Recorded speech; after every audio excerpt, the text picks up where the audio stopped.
Suddenly she looks at the German officer and she's looking at his uniform and she spots what she's looking for. There's a lump in his pocket. He says, "Is that a knife?" She had the eyes upon him. She says, "Yes, I want it now."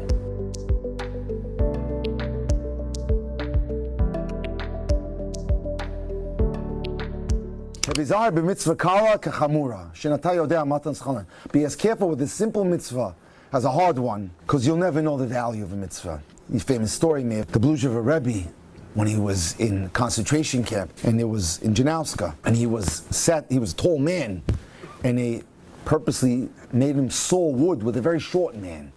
So every time he had to come down, his knees would bleed. And he says, I'll never forget the story. It was Hoshana Rabbah. And there was screams and shouts in the camp. And he said to one of the people, "What's going on?" He says, "Today they're taking children from all over the hamlets and nearby villages and killing them. An Aktion, the Germans call it, Mach Shemam Zichram." Suddenly a woman comes and she says, "Yidden, give me a knife!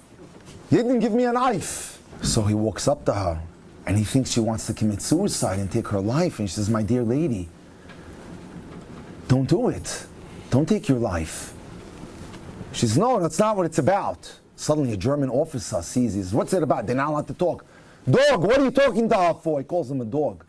He says, "I thought you wanted to take her life. And I was telling her not to." Suddenly she looks at the German officer and she's looking at his uniform and she spots what she's looking for. There's a lump in his pocket. He says, "Is that a knife?" She had the eyes upon him. She says, "Yes, I want it now." And he gives her the knife. She opens the knife. Right on her feet, they had not realized, was a blanket. Seemed pretty bulky. She pulls the blanket. There's a child there. It was his 8th day. She says, she looks up at the sky and she says, "Rabbi Shalom, you gave me a baby. I will give you back a kosher yid." She pronounces the bracha ala bris and she mouths the child.